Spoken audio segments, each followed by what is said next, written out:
여러분 안녕하세요. 스티그 인사드리겠습니다. 오늘은 제 고등학교 시절 이야기고요. 동명이인의 비애에 대해서 말씀을 드리겠습니다.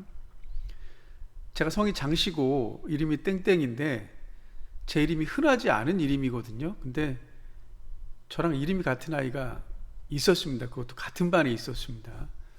또 키도 컸고 공부도 잘했습니다. 이게 이제 저에게는 굉장한 피해의식이 있었죠. 저는 경기 부천의 부천고등학교를 졸업했습니다. 당시만 하더라도 비평준화 지역이기 때문에 부천 시내에서 공부를 잘해야지만 부천고등학교를 진학할 수 있었습니다. 그러니까 이게 이제 일종의 폐해인데요. 이게 좀 이따 말씀드리겠습니다. 경기도 인천시가 1981년에 인천 직할시로 바뀝니다. 그래서 경기도에서 나왔기 때문에 학군도 인천 아이들만 갈 수 있었습니다. 그래서 82년까지는 유예기간을 뒀다가 제가 고등학교 1학년이 되는 83년부터 이제 인천이 진입이 금지가 됐습니다.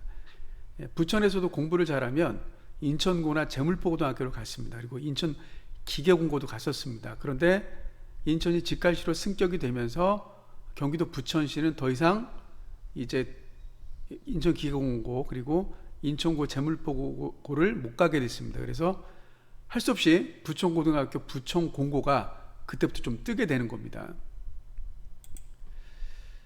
그 1983년은 부천이 비평준화 지역이기 때문에 비평준이라는 거는 시험을 봐서 간다는 얘기입니다. 이게 중학교 내신 성적으로 해서. 그래서 이게 그 50%가 외진이었습니다. 그래서 부천 같은 경우는 경기도 강화, 지금은 이게 인천이지만 예전에는 경기도였습니다. 그래서 여주, 이천, 양평, 광주, 경기도, 그리고 충남의 당진, 서산, 태안, 심지어는 경북의 영주, 전라남도 한평에 있는 아이들까지 우리 학교를 왔습니다. 그러니까 전교생 600명 중에 300명은 외지인인 겁니다. 그러니까 가끔 사투리도 들리고 그렇습니다. 이게 오징어 작거리 같은 거 하려고 그러면 도시마다 다르기 때문에 혼란을 입었던 적도 있습니다.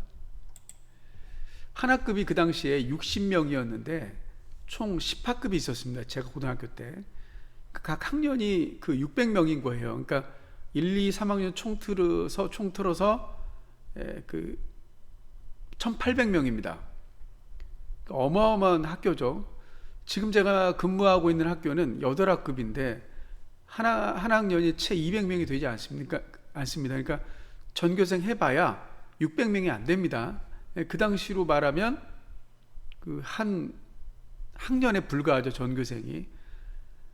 지금도 이 교실 한 칸이 20평인데 그 당시도 20평입니다. 근데 그 당시 20평에 60명이 있었는데 지금은 채 20명이 조금 넘습니다. 이거 공간이 3분의 1로 줄어든 겁니다. 어떻게 살았는지 모르겠습니다, 이때 진짜. 제가 1학년 때 이게 비평준화 지역이다 보니까 거의 뭐 전교 10등 안에 드는 중학교에서 애들이 많이 왔잖아요. 지방에서도. 그러니까 공부를 엄청 잘하는 거예요. 그러니까 저도 공부를 못한 편이 아니었는데 제가 60명 중에 37등을 했습니다. 반에서. 그리고 그 당시에 영어하고 수학을 수준별 수업을 했었는데 A, B, C로 나눴어요. 그래서 상반, 중반, 하반 그랬는데 저는 영어 수학이 모두 C반, 하반이었습니다. 참 이게 학교 다닐 맛이 안 나더라고요. 공부도 못해요. 또 동명이인인 걔는 공부도 잘해요. 그러니까 이게 참 이 당시에는 저는 굉장히 슬펐고 갈등이 심했습니다. 이게 이제 비평준화 지역의 폐해인데 수월성 교육을해서 상위권에만 관심을 가져요. 그래서 그 시험 보면 그 1등부터 100등 안에 든 사람을 이렇게 붙여놔요. 그리고 칭찬해주고 상도 주고 그러는데 공부 못한 애들은 그냥 죄인이 된 거죠. 그래서 이제 나름대로 생각을 했습니다. 전학을 준비를 했죠. 내가 여기 있으면 안 되겠다. 이거 괜히 잘하는 학교에 있어서 밑에 깔아주느니 요거보다 성적 좀 낮은 고등학교에 전학을 가자. 그래서 싱에 있는 땡땡 고등학교로 전학을 준비를 했습니다. 그리고 이제 어린 마음에 가출을 했죠. 1박 2일. 그래서 포항이고 대구를 이렇게 돌아다녔습니다. 근데 이제 고등학교 1학년 때인지라 이제 무단결이 하나 있는 겁니다. 지금으로 말하면 미인정 결석. 좀 방황을 했는데 어쨌거나 마음을 다잡고 공부를 했습니다. 그래서 반에서 37등에서 제가 17등까지 올랐습니다. 무려 20등을 올린 겁니다. 이게 굉장한 겁니다. 그랬더니 이 당시만 해도 성적을 많이 올린 학생들한테 노력상장을 줍니다. 우등상장이 아니었습니다. 저는 우등상장을 받아본 적이 없습니다. 노력상장을 주는데 제가 받을 줄 알았어요. 그래서 제 이름이 써져 있는 상장이 있길래 저는 선생님 책상 위에 제가 받는 줄 알았습니다. 그랬더니 담임 선생님이 동명이인인 그 친구한테 줬습니다. 그 친구는 지금 서울에서 모 대학 교수로 있습니다. 이름이 똑같이 써 있잖아요. 성명 장땡땡. 근데 분명히 제가 받아야 되는데 담임 선생님 입장에서는 공부 잘하는 그 녀석이 받아야 되는 줄 착각하신 것 같습니다. 제가 이제 이때만 하더라도 담임 선생님이 법이잖아요. 그래서 일주일 뒤에 담임 선생님이 미안하다는 말도 없이 야 이거 네 거다 야 이렇게 하면서 이렇게 저 주시더라고요.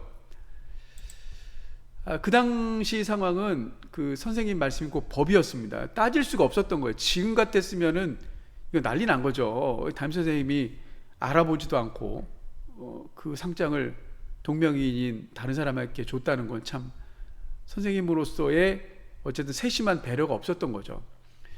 제가 지금 지금 이렇게 시간이 근 40년 가까이 흘렀어도 지금 기억합니다. 이 상황을. 그러니까 얼마나 제가 상처를 입었겠습니까? 그 뒤로 그 친구는 연대 전자공학과를 갔습니다. 공부를 잘했으니까 전교에서 놀았습니다. 반에서 거의 1, 2등 했고요. 이 당시만 해도 우리가 그 부천고등학교에서 서울대학교를 한 10명 가까이 갔습니다. 그러니까 제 후배 같은 경우는 많이 갈 때는 한 20, 30명씩 서울대를 갔습니다. 지금으로 말하면 특목고죠. 그러니까 이 부천고등학교는. 그러니까 제가 배견할 수가 없었던 겁니다. 그래서 서울 이 친구는 땡땡 대학교에서 교수를 하고 있습니다. 가끔 신문 같은 데 나오더라고요. 워낙 똑똑했기 때문에. 지금도 동창들은 키 큰 누구누구, 키 작은 누구누구 이렇게 비교를 합니다. 걔가 키가 컸기 때문에. 그러니까 저는 키 작았죠. 그리고 공부 잘했던 누구, 공부 못했던 누구 이렇게 비교합니다. 동창들은. 그러니까 저는 공부도 못했고 키도 작았습니다. 이게 동창들을 만나도 이렇게 얘기를 합니다. 그러니까 제가 동창회를 나갈 필요성을 못 느끼는 거죠. 비교당하는 것 자체가 싫으니까. 이런 비애가 있었기 때문에 결국 줬던 3학년 때는 반에서 10등까지 제가 성적을 올렸습니다. 그래서 거의 하위권에서 놀던 아이가 이악 물고 공부해서 전교에서 100등 안에 들어서 한번 이렇게 붙여놓는데 거기 한번 이름이 올라갔던 적이 있습니다. 정말 이때 행복하더라고요. 결국 노력하면 되는구나 이런 생각을 했습니다. 근데 그 당시만 해도 전두환 대통령 시절이라 과외가 금지돼 있을 텐데 몰래 과외하던 아이들이 좀 있었어요. 그때도 돈 있는 애들이 선생님한테 뭘 사주고 이렇게. 그 아이들은 성적을 유지했던 것 같아요. 근데 저는 가난하죠. 그렇다고 머리가 뛰어난 것도 아니죠. 오직 노력을 해서 10등까지는 했는데 그 앞에는 못 가겠더라고요. 워낙 앞에 애들이 공부를 잘했기 때문에. 혹시 이제 아빠나 엄마가 되실 분들 이름을 지을 때 가급적 동명이인으로 피해가 없도록 이름을 꼭 지어주세요. 이거 굉장히 중요한 얘기입니다. 그래서 지금도 저는 교사를 하면서 동명이인이 있으면 굉장히 더 신경을 씁니다. 그 아이들 비교당하지 않도록 가급적 그렇게 하려고 노력을 합니다. 그래서 저는 제 아들 딸만큼은 동명이인이 안 나오도록 정말 특이한 이름을 줬습니다. 한 번은 딸이 저한테 그러더라고요. 아빠 검색을 해봤더니 내 이름 가진 사람이 전국에서 5명으로 꼽아요 그러더라고. 저는 제가 이 스트레스를 너무 많이 받았기 때문에 제 아들 딸은 동명이인이 안 나오는 이름을 가급적 튀는 이름 좀 썼습니다. 동명이인 친구는 중학교, 고등학교 동창입니다. 그래서 부천 중학교 나오고 부천 고등학교를 졸업했습니다. 어쨌든 친하진 않지만 이 친구하고 부천고 출신이기 때문에 뿌듯한 마음이 있습니다. 가끔 신문이나 TV 같은 데서 보면 뿌듯한 마음이 있습니다. 지금까지 이제 제가 동명이인으로 인해서 피해를 봤던 그런 비해를 말씀드렸는데요. 이제 초점은 자녀들의 이름을 지을 때 좀 신경을 많이 써라. 어떤 특정이 유행 이름을 쓰게 되면 그 유행 이름 따라서 남들도 짓잖아요. 그러면 결국은 그렇게 비교당하고 피해를 입을 수 있기 때문에 드리는 말씀입니다. 자, 제 영상을 봐주셔서 감사드립니다.